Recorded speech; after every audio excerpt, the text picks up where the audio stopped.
ஏரியிலலாம் சுற்றி சுற்றி போட்டு பார்த்துட்டு அதுக்கப்புறம் ரெண்டாவது மீன் சின்ன மீன் தான் ஃப்ரெண்ட்ஸ். இது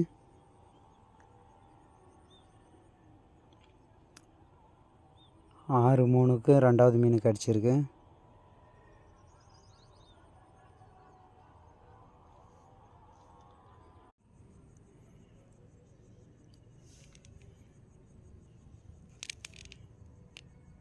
எவ்வளோ அழகாக இருக்குது பாருங்கள் இந்த மீன்.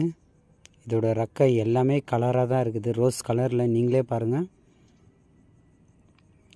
இந்த வீடியோ பிடிச்சிருந்தா மறக்காமல் லைக் பண்ணுங்கள். இந்த மீன் பிடிச்சிருந்தா மறக்காமல் சப்ஸ்கிரைப் பண்ணுங்கள்.